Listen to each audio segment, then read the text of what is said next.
أعوذ بالله من الشيطان الرجيم. بسم الله الرحمن الرحيم. السلام عليكم ورحمة الله تعالى وبركاته. الحمد لله ثم الحمد لله ونشكر الله ونعم الوكيل ولا حول ولا قوة إلا بالله العلي العظيم. Alhamdulillah, Ustazah yang saya kasih sekalian, fiqh ibadah pada hari ini insya-Allah kita akan bicarakan pula tentang tajuk zakat. Apakah yang dikatakan dengan zakat? Kenapakah zakat disyariatkan? Sebab apakah orang kena keluar zakat? Semua ini adalah kisah dan tajuk yang berkaitan dengan zakat. Apa yang dikatakan zakat? Zakat ni pasal apa? Ustaz salah. Saya nak tanya Ustazah, zakat ni apa dia? Apa yang Ustazah faham? Semua orang nak kena keluar zakat ke? Macam mana? Jadi hari ini insya-Allah kita akan cuba kupas dan cuba huraikan berkaitan dengan zakat. Pensyariatan zakat adalah merupakan suatu disiplin. Allah syariatkan zakat ini sebagai satu disiplin, sebagai satu undang-undang, sebagai satu disiplin ataupun pelaksanaan mengikut tahap-tahap protokol yang telah ditetapkan, yang telah disyariatkan oleh Allah Subhanahu wa taala kepada umat manusia. Tujuan apa? Disiplin apa? Disiplin zakat ini adalah untuk mengimbangi tahap sosioekonomi sesama manusia. Bila tahap zakat ini mengimbangi di antara yang susah dengan yang kaya, yang miskin dengan yang senang, yang berduit dengan yang tak berduit, yang bergaji besar dengan yang bergaji kecil. Apabila ada konsep zakat, ada disiplin zakat, akan dapat memperseimbangkan tahap sosioekonomi. Macam mana? Yang kaya apabila mempunyai wang yang banyak akan diberikan kepada orang-orang susah, orang-orang miskin. Tujuan apa? Orang yang miskin tidak terlalu miskin. Orang yang kaya akan dapat kenikmatan. Sebab apa? Ini dipanggil untuk mengimbangi tahap sosioekonomi sesama manusia. Ustazah yang saya kasihi sekalian, marilah kita tengok apakah makna zakat. Ustazah yang saya kasihi, zakat dari segi bahasanya bermaksud membersihkan. Tadi nak mengimbangi, tetapi ini nak membersihkan apa? Membersihkan sesuatu. Sesuatu itu apa? Zakat ni maksudnya bersih. Nak bersih apa? Dari segi istilahnya, nak membersihkan harta daripada perkara yang syubhat ataupun perkara-perkara syubhat kesamaran. Bersih, nak bersih apa ni? Bersih harta-harta kita, kepunyaan keuangan kita, harta benda kita, tanaman kita, binatang ternakan kita. Untuk apa? Untuk nak mengelakkan daripada perkara-perkara syubhat ataupun kesamaran, dan nak melepaskan daripada segala hak yang berkaitan dengannya. Contohlah kita pelihara binatang, kita ada duit yang banyak, kita nak melepaskan daripada segala hak yang berkaitan. Hak-hak syubhat ini apa? Hak-hak yang berkaitan ini apa? Hak-hak ini adalah hak orang yang memerlukan, khususnya hak-hak orang yang memerlukan dan orang-orang fakir. Jadi dalam harta kita ini, Allah bagi rezeki kepada kita, Allah bagi kelebihan kepada kita, mempunyai rezeki yang banyak, harta yang melimpah ruah. Jadi rezeki ini kita kena agihkan bagi kepada orang-orang yang memerlukan. Sebab apa? Ini hak mereka. Mereka patut dapat daripada zakat ini, bukan hak kita. Allah bagi rezeki kepada kita, tetapi semua rezeki yang ada pada diri kita itu bukan totally adalah kepunyaan kita. Rezeki kita adalah kepunyaan hak-hak orang yang memerlukan, seperti orang fakir, orang miskin dan sebagainya. Nanti kita akan huraikan dalam bab asnaf, orang-orang yang boleh dapat zakat ni siapa dia? Nanti kita akan huraikan insya-Allah. Nak cerita dia, zakat ini adalah nak membersihkan harta kita ini daripada kesamaran. Sebab harta ini yang Allah bagi bukan totally kepunyaan kita. Setiap rezeki yang diturunkan kepada kita adalah daripada Allah Subhanahu Wa Taala. Cuma kita sebagai wasilah penyampai kepada orang-orang yang memerlukan yang lain. Ustazah yang saya kasihi sekalian, dalam bab zakat, marilah kita rujuk sama-sama. Satu dalil daripada Allah Subhanahu Wa Taala berkaitan dengan pensyariatan zakat ini. Dalil ini adalah dalam masa yang sama nak menceritakan juga kepada kita tentang hukum zakat. Macam mana? Dalil ini yang membawa maksud apa? Dalam surah At-Taubah ayat 34 dan 35. Dan orang-orang yang menyimpan emas dan perak dan tidak menginfakkan ke jalan Allah, maka berilah kabar gembira kepada mereka dengan azab yang pedih, yaitu hari di mana emas dan perak itu dipanaskan di dalam neraka Jahannam, lalu dibakarkan dengan dahi-dahi mereka, rusuk-rusuk dan punggung-punggung mereka, dan dikatakan kepada mereka, inilah harta benda yang kamu simpan untuk diri kamu, maka rasakanlah sekarang akibat dari apa yang kamu simpan. Maksud dia di sini, orang-orang yang menyimpan emas dan perak ini adalah orang-orang yang mempunyai harta benda. Dia simpan emas tak salah, ustaz salah nak simpan emas, tak salah nak simpan duit banyak, tetapi tidak menginfakkan ke jalan Allah, yakni tidak mengeluarkan zakat. Mereka ini akan ditimpa dengan azab yang pedih, yaitu hari itu di mana emas dan perak itu dipanaskan, digelegakkan dia di dalam neraka Jahannam, lalu dibakarkan kepada mereka-mereka yang tak menginfakkan, yang tidak mengeluarkan zakat di jalan Allah Subhanahu Wa Taala. Ustazah yang saya kasihi sekalian, mari kita tengok hukum dan dalil zakat. Hukum zakat adalah wajib kerana telah termaktub dalam Al-Quran, dan siapa yang menolaknya adalah kafir, kerana dia adalah rukun Islam. Maksud rukun ini adalah telah ditetapkan sebagai seorang Islam, kamu mesti ikut perintah-perintah Allah. Yang pertama, syahadah an la ilaha illallah wa anna Muhammadar Rasulullah. Pertama sekali rukun Islam, kita bersaksi bahawa tidak ada Tuhan yang kita sembah melainkan Allah, wa anna Muhammad Rasulullah, dan sesungguhnya Nabi Muhammad itu kami bersaksi bahawa dialah pesuruh Allah. Yang kedua, wa aqimus shalah, dan dirikanlah sembahyang, wa itaiz zakah, dan keluarkanlah zakat. Ada dalam Islam sebagai rukun kepada seorang Islam, mesti ada. Jadi bagi mereka yang melanggar hukum-hukum ini akan menerima balasan daripada Allah Subhanahu Wa Taala kelak. Sebab apa? Bila ada rukun Islam, makna kata ia adalah satu kewajipan kepada umat Islam untuk mengikut landasan-landasan Islam, yakni arkan Islam. Manakala dalil zakat yang kita petik daripada hadis Nabi Muhammad sallallahu alaihi wasallam, buniyal Islamu ala khamsin, syahadati la ilaha illallah wa anna Muhammadar Rasulullah wa aqimus salah wa itaiz zakah, dan keluarkanlah zakat. Ini dalam hadis sahih Bukhari dan Muslim. Mana kata ini dalam arkan Islam ini, buniyal Islamu ala khamsin ini, dan terbina Islam di atas 5 perkara ini. Di antaranya mengeluarkan zakat itu suatu perkara yang wajib dilaksanakan ke atas mukallaf umat Islam itu sendiri.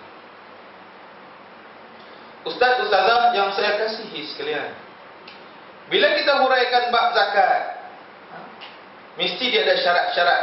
Bukan semua orang yang keluar zakat. Ada orang yang menerima zakat, ada yang orang keluar zakat. Ustaz, ustazah yang saya kasihi sekalian, sekiranya kalau kita mengikut undang-undang yang ditetapkan oleh syarak kepada kita, jika Islam itu terlaksana di atas muka dunia ini, insya-Allah tidak ada seorang pun yang akan susah di atas muka dunia ini. Sebab apa? Sebab kita tengok bagaimana zaman Khilafah Umar. Waktu Umar ni tak ada seorang pun ustaz salah.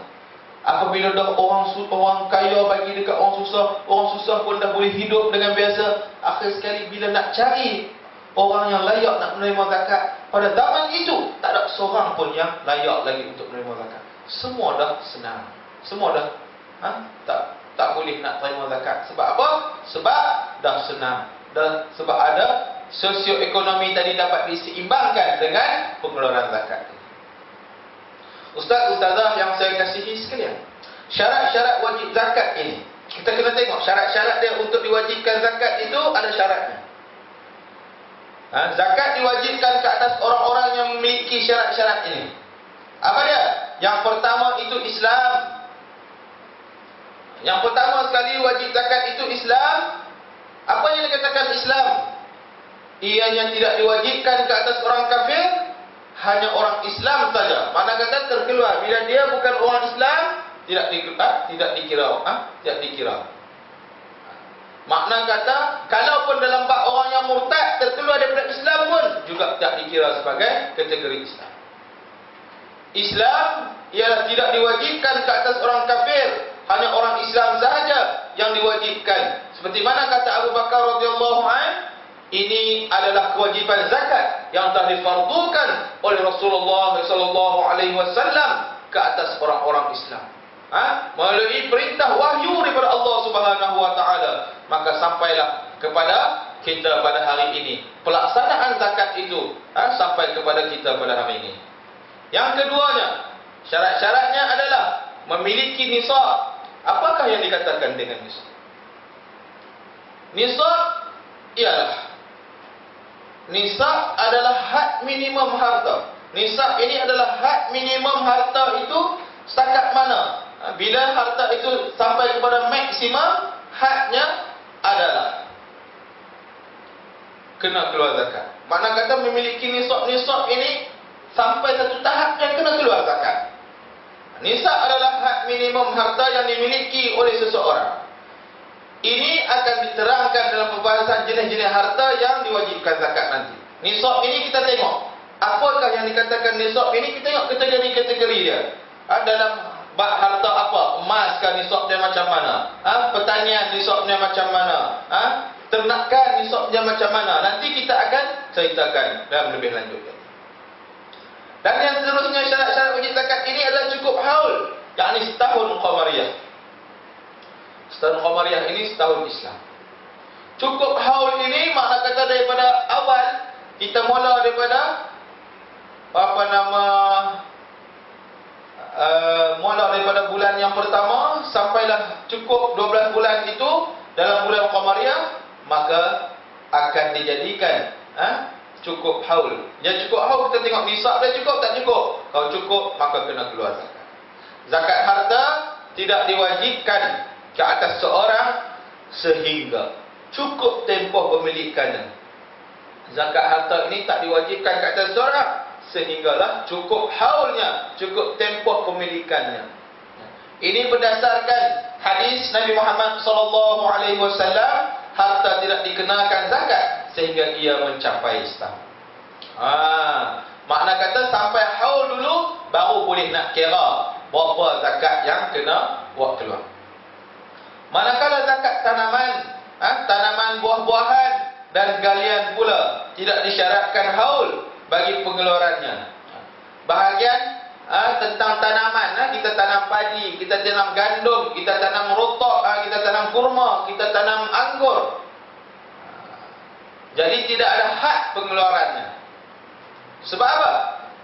Sebab haul bagi setiap pertanian itu, zakat tumbuh-tumbuhan ataupun galian itu adalah selepas dituai ataupun dihasilkannya. Apabila galian, kita keluarkan galian itu, itulah dikira. Begitu juga tanam-tanaman, masak padi itu, dah habis kita tanam padi pun tak tentu. Ada yang padi dia berusia 6 bulan baru boleh kita tuai. Ada padi yang berusia 4 bulan dah boleh tuai.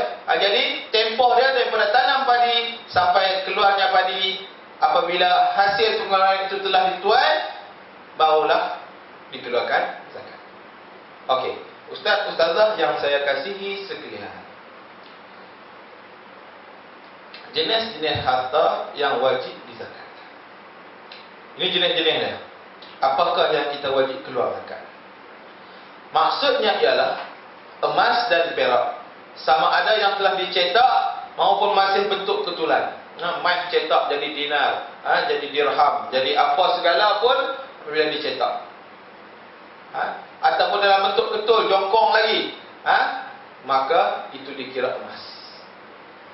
Dalil wajibnya zakat mata wang ini ialah berdasarkan firman Allah Subhanahu wa taala dalam surah At-Taubah ayat 34 yang bermaksud, dan orang-orang yang menyimpan emas dan perak serta tidak membelanjakan pada jalan Allah, maka kabarkanlah kepada mereka dengan balasan azab siksa yang tidak terperi sakitnya.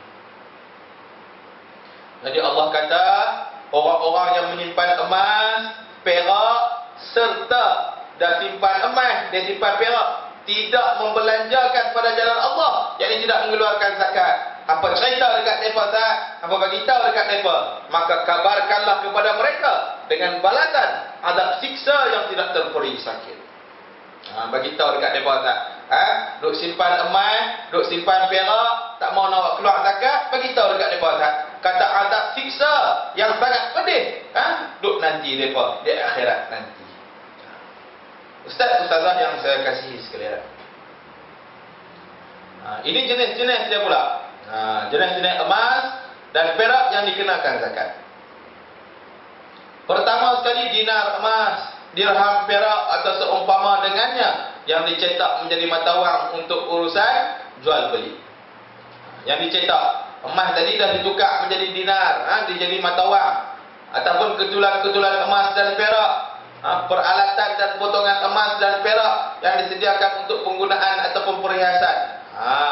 Barang-barang ni yang dibuat daripada emas juga, walaupun barang itu barang peralatan ataupun pemotong emas dan perak, maka dia disedia untuk digunakan ataupun perhiasan, maka akan dikenakan. Contoh cincin kita, potongan-potongan emas dan perak yang disedia untuk penggunaan, kita nak guna buat jadi buat rantai, peralatan apa-apa pun, gigi emas, gigi emas ke, tapi yang benda-benda yang cukup haul lah, benda yang bersalut dipakaikan emas dengan emas. Itu. Mata wang di sini boleh saya kupaskan sedikit. Kalau hari ini akan timbul satu persoalan. Kalau RM Ustaz, saya ada 10K, saya ada 50K, saya ada 100K, saya ada 1,000,000K. Apa itu K? Itu RM. RM. Apabila ada duit juga dikiaskan oleh ulama adalah dikira sebagai mata wang. Walaupun dia bukan emas, tetapi dia juga dikira sebagai, dalam zakat ini dimasukkan dalam zakat mata wang. Yang seterusnya, binatang ternakan. Kita pelihara binatang. Bela ayam kena keluar zakat dah Ustaz-Ustazah. Bela binatang kena keluar tak ni? Jadi ada persoalan-persoalan. Yang dimaksudkan dengan binatang ternakan ini ialah unta, lembu, kerbau, kambing, termasuklah jenis biri-biri. Ini benda-benda yang kena keluarkan zakat. Dalil wajibnya zakat binatang ternakan seperti mana dalam kitab Sahih Al-Bukhari yang diriwayatkan oleh Anas bin Malik radhiyallahu an, bahawa Abu Bakar menulis suatu arahan dengan dengannya dan beliau diperintahkan membawanya ke Bahrain. Dengan nama Allah. Permulaan hadis itu dengan nama Allah yang Maha Pengasih lagi Maha Penyayang. Ini adalah kewajiban zakat yang telah diwajibkan oleh Rasulullah SAW ke atas orang-orang Islam. Sesiapa daripada kalangan orang-orang Islam yang memintanya, mengikut haknya, maka hendaklah diberikan. Sesiapa yang meminta lebih daripada haknya, janganlah diberikan. Maksud dia dengan hadis inilah yang menceritakan tentang dalil binatang-binatang ternakan. Hadis ini begitu panjang dan lainnya terdapat huraian tentang jenis-jenis ternakan yang diwajibkan zakat serta nisab dan kadar kewajipan yang diperlukan untuk dikeluarkan zakat. Yang seterusnya, zakat tanam-tanaman ataupun buah-buahan. Zakat tanam-tanaman ataupun buah-buahan ini adalah jenis tanaman dan buah-buahan yang wajib zakat adalah yang menjadi makanan asasi manusia, yang boleh mengenyangkan. Apa dia? Seperti biji gandum. Orang Arab makan gandum. Mesin buat roti. Padi. Padi tumbuk jadi beras. Barli kacang adas. Kurma. Anggur kering. Dalil wajibnya zakat tanaman dan buah-buahan seperti mana firman-Nya, makanlah daripada buahnya ketika ia berbuah dan keluarkanlah haknya dari hari memetik atau menuainya. Ini jelas dalam surah Al-An'am. Boleh makan buah-buah dia, ambillah buah-buahnya, tetapi ingat, bila ambil itu ingat apa? Keluarkanlah haknya pada hari kita petik ataupun pada hari kita tuai tanaman itu tadi. Maksud dia, kalau anggur, apabila anggur itu masak, kurma, apabila kurma itu masak, padi, apabila padi itu masak, gandum, apabila gandum itu boleh dah, cukup tempoh untuk dituai, dah masak dah, boleh tuai. Apabila tuai itulah kita kena tengok berapa hadnya untuk kita keluarkan dalam zakat tanam-tanaman. Manakala di dalam hadis riwayat Abu Daud daripada A'tab bin Usaid radhiyallahu an, katanya Rasulullah sallallahu alaihi wasallam telah memerintahkan agar anggur basah dianggarkan kadarnya ketika ia menjadi anggur kering. Makna kata kalau nak keluar anggur basah pun tak ada masalah, tetapi anggaran itu sama dengan anggaran anggur kering. Sebagaimana juga tamar basah dianggar kadarnya ketika ia menjadi tamar kering. Dan zakatnya diambil dalam bentuk anggur kering, sebagaimana zakat kurma diambil bentuknya daripada tamar kering. Jadi kita tengok berapa berat dia dalam kiraan kering. Gitu. Ustazah yang saya kasihi sekalian, pada hari ini kita tengok, kita pun heran, kita merasa pelik apabila tentang tanam-tanaman. Hari ini kalau kita ke sawah, ke kawasan sawah, ke Kedah, ke kawasan mana-mana yang ada sawah, kita tengok hari ini, persoalan sering bermain di benak kita. Kenapa kita buat padi tak menjadi? Kita tanam padi tak menjadi. Berbagai-bagai serangan serangga. Bubuh racun lagi banyak serangga. Bubuh banyak lagi racun lagi banyak serangga. Kita pun kadang-kadang terfikir. Peliknya serangga boleh menyerang. Sebab apa Ustaz Salah? Dalam bab ini kita tengok serangga-serangga ini diserang tanaman-tanaman kita, habis rosak tanaman kita. Sebab apa? Allah nak uji kita. Kita hari ini tepuk dada tanya iman kita. Kita buat keluar zakat ke tidak lagi pada sekarang. Hari ini kita ada sawah, kita buat keluar zakat tak lagi. Kita ada tanaman, kita buat keluar zakat tak lagi. Kita pelihara binatang, kita buat keluar zakat tak lagi. Bab zakat ini jangan main-main Ustaz Salah. Nampak senang, kita baca, kita menganggarkan bila keluar zakat rugi, sebenarnya tidak. Apabila kita keluarkan zakat itu, harta kita semakin menambah. Kita nak menyucikan harta kita supaya dia akan lebih menambah. Jangan itu tanggapan orang kafir keluar. Secara teorinya keluar duit rugi. Tetapi pandangan Islam tidak begitu. Keluar duit dia akan menambahkan lagi. Baik tak dapat di dunia, kita akan dapat di akhirat nanti insya-Allah. Ustaz-ustazah yang saya kasih sekalian. Jadi tentang zakat ini kita kena buat pendetilan supaya apa kita tahu. Aku kena buat keluar zakat ke tidak? Ustaz-ustazah yang saya kasih sekalian, kita tengok pula zakat dalam barang-barang perniagaan. Ia bermaksud penukaran harta, iaitu mal dengan barang-barang tertentu bertujuan mendapatkan keuntungan. Kita berurus niaga dengan bertujuan untuk mendapatkan keuntungan. Dalil wajibnya zakat barang-barangan perniagaan ini seperti mana firman Allah Subhanahu wa taala, "Wahai orang-orang yang beriman, belanjakanlah pada jalan Allah sebagian hasil usaha kamu yang baik-baik." Ini petikan daripada surah Al-Baqarah ayat 267. Jika kamu beriman kepada Allah, kamu yakin akan pembalasan daripada Allah, maka kamu kena belanjakan sebahagian hasil usaha kamu yang baik-baik tadi di jalan Allah. Maksud dia kamu kena keluar zakat daripada hasil usaha kamu, hasil perniagaan kamu. Kamu dapat untung. Untung itu siapa yang bagi? Allah yang bagi. Kesenangan itu siapa yang bagi? Allah yang bagi. Jadi kita kena ingat, apa yang Allah bagi itu melalui kita untuk disampaikan kepada hak-hak yang layak, yakni fakir, miskin dan sebagainya. Ustaz-ustazah yang saya kasihi sekalian, terdapat dua syarat tentang wajibnya zakat perniagaan. Apa dia syaratnya? Yaitu mestilah melalui proses akad jual beli, akad sewaan, mahar dan sebagainya. Jika diperolehi melalui jalan pewarisan, wasiat ataupun hibah, ia tidak dikenakan zakat. Kalaulah tanpa proses jual beli, bukan kita berurus niaga, bukan kita sewaan, mahar dan sebagainya, dia tak dikira, itu dikira. Tetapi jika melalui jalan perwarisan, dapat harta daripada waris, daripada faraid, atau itu wasiat ataupun hibah, ianya tidak dikenakan zakat.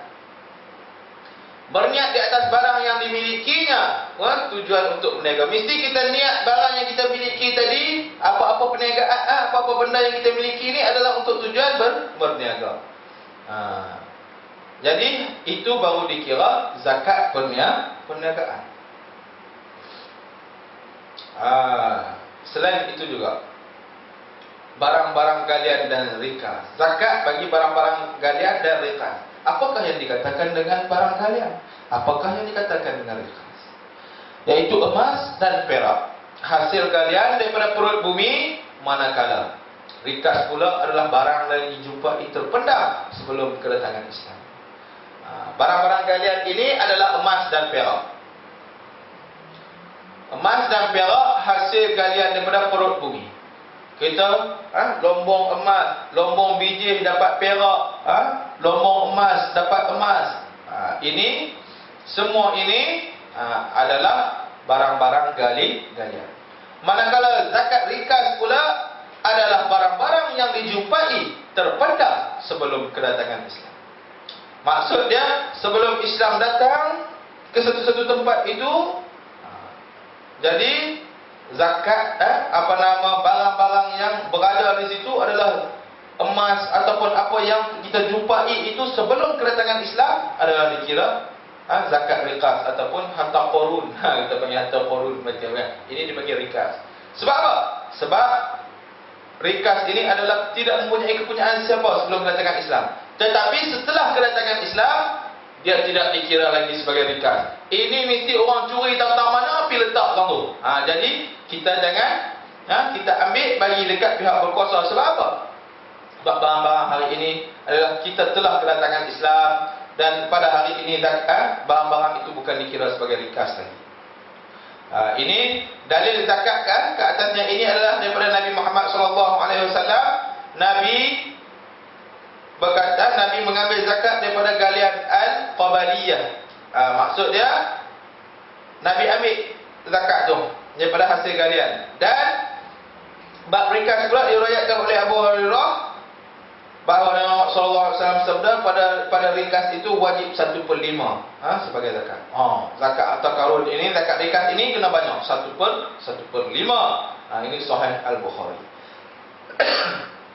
Nak ceritanya, apapun harta itu ada cara pengeluarannya. Supaya apa? Supaya apa yang kita dapati itu, hasil pertanian yang kita dapati itu, hasil padi yang kita dapati itu, hasil peternakan yang kita dapati itu, hasil perniagaan yang kita dapati itu, hasil emas yang Allah bagi kepada kita itu, hasil pelombangan itu adalah untuk apa? Untuk kita nak menyucikan harta-harta yang kita ada itu. Supaya apa? Supaya kehidupan kita, harta yang kita ada itu adalah harta yang diberkati oleh Allah Subhanahu wa taala. Kalau kita mempunyai harta, biarlah duit ada berjuta-juta, kalaulah itu tidak mempunyai keberkatan, akan menjadi sia-sia harta kita. Karena apa? Harta yang banyak itu tidak boleh dimanfaatkan pada alam akhirat nanti. Tetapi sekiranya harta itu digunakan untuk dikeluarkan zakatnya, maka akan mendapat balasan yang setimpal di akhirat nanti dengan balasan syurga oleh Allah Subhanahu wa taala. Seterusnya, kita masuk pula dalam asnaf zakat. Firman Allah Subhanahu wa taala dalam surah At-Taubah ayat 60 yang bermaksud, sesungguhnya sedekah-sedekah yaitu zakat itu hanyalah untuk orang-orang fakir dan orang-orang miskin dan amil-amil dan mu'allaf-mu'allaf yang dijinakkan hati-hati mereka, dan hamba-hamba yang hendak memerdekakan diri mereka, dan orang-orang yang berhutang dan untuk dibelanjakan pada jalan Allah, dan orang-orang yang musafir dalam perjalanan.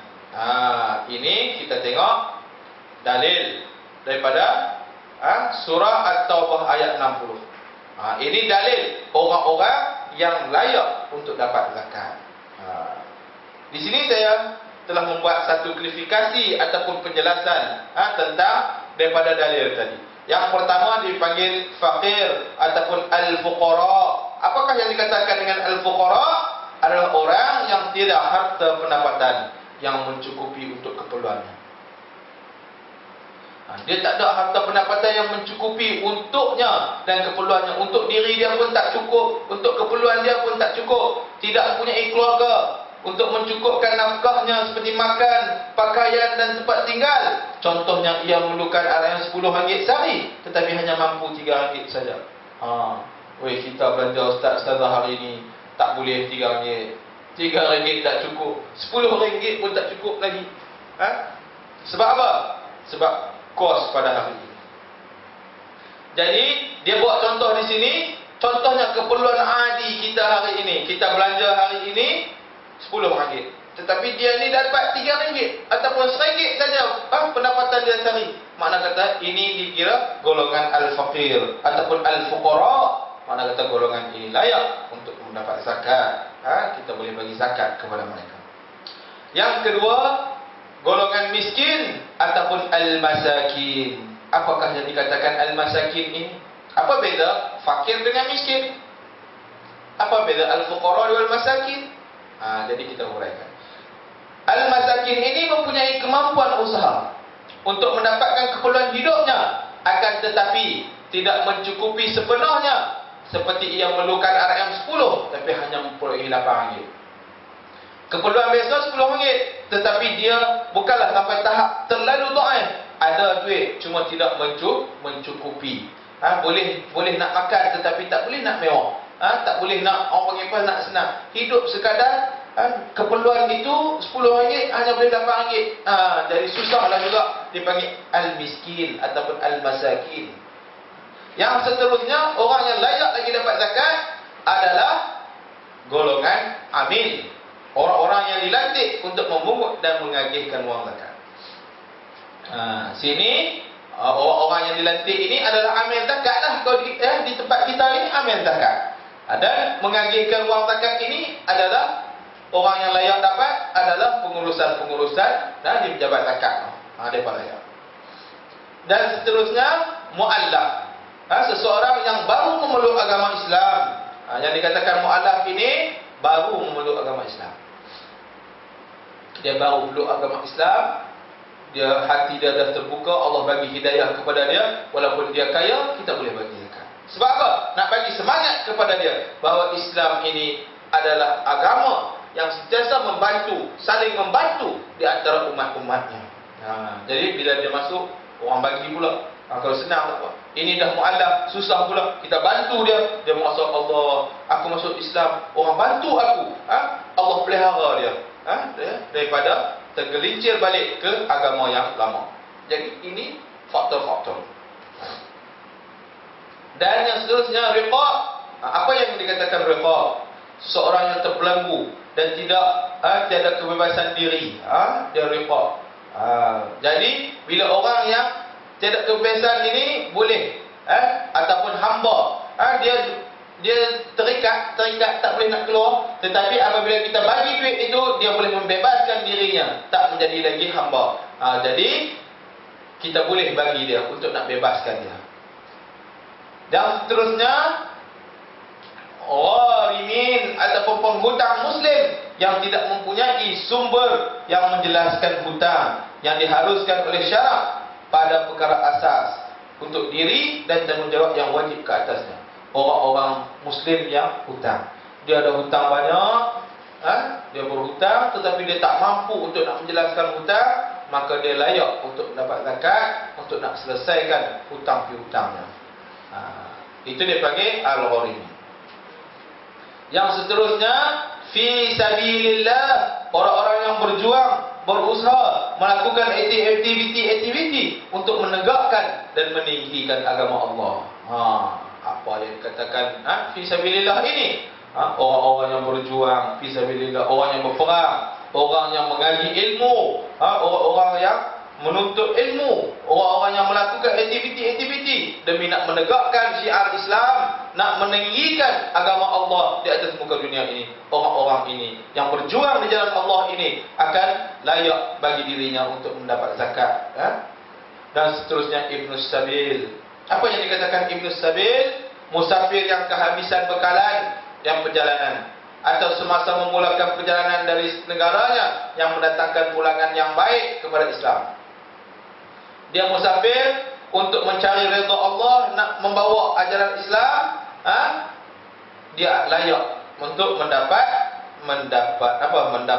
zakat. Dan umat Islam orang lain yang tidak bekalan di dalam perjalanan. Maksud dia musafir yang dalam perjalanan tetapi bekal dia tak cukup, keuangannya habis dalam perjalanan untuk nak menyebarkan agama Islam. Dia musafir kerana Allah Subhanahu Wa Taala, bukan musafir dia itu adalah musafir yang melalaikan, musafir yang ke arah kemaksiatan, tetapi musafir dia adalah untuk mencari redha Allah, untuk mencari keampunan daripada Allah, untuk nak menyebarkan syiar Islam, untuk nak menegakkan kalimah Allah di atas muka dunia ini. Maka orang-orang ini, orang-orang yang musafir ini, bila kehabisan, kita kena bagi zakat kepada dia untuk dia meneruskan lagi perjalanan dia supaya Islam terus tersebar dan tersebar di atas muka dunia ini, insya-Allah.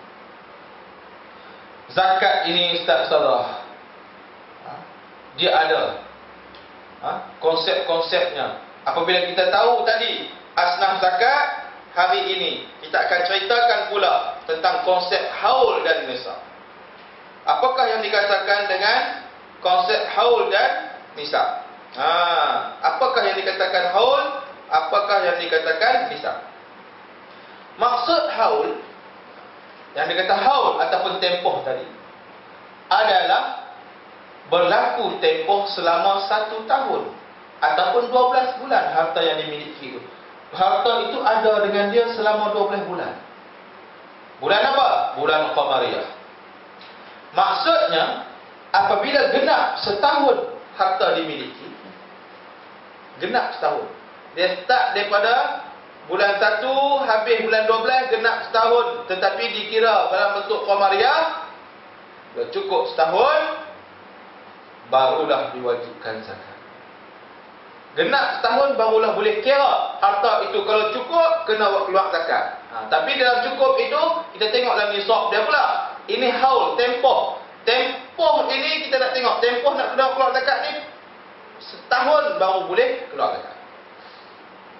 Perkiraan haul dalam hukum syarak hendaklah dibuat berdasarkan tarikh hijrah, bukan Masihi. Maksud dia, kena ikut bulan Qamariyah. tarikh hijrah.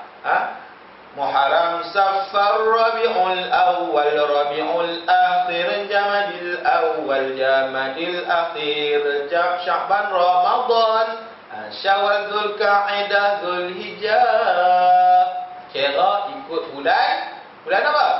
Bulan Hijriah. Bukan duk kira Januari, Februari, Mac, April, Mei. Bukan. Kira ikut bulan Qamariah. Maksud dia tempoh bulan Qamariah tidak sama dengan bulan Hijriah ini, tak sama dengan bulan Masihi. Jadi kita kena tengok ikut tempoh Hijriah. Bukan semua jenis harta disyaratkan haul. Bukan semua pula jenis harta ini disyaratkan haul. Syarat apa? Syarat haul ini untuk diwajibkan dia keluarkan zakat. Okay. Apa dia? Oleh yang demikian, jenis-jenis harta melihat kepada syarat-syarat haul ini terbahagi pula kepada dua. Jenis-jenis harta untuk melihat kepada syarat haul terbahagi pula dua. Harta apa dia? Yang disyaratkan haul itu ialah harta-harta yang bersifat modal. Maksud dia binatang ternakan modal. Tengok daripada masa kita pelihara ini berapa ekor. Apabila bunting lahirkan anak binatang tadi, semakin membiak. Apabila cukup setahun, kita tengok cukup tak cukup nisabnya. Ini dikirakan harta yang bersifat modal. Ataupun dari segi keuangan, wang yang kita simpan, mata wang yang kita simpan, ataupun barangan dan dagangan.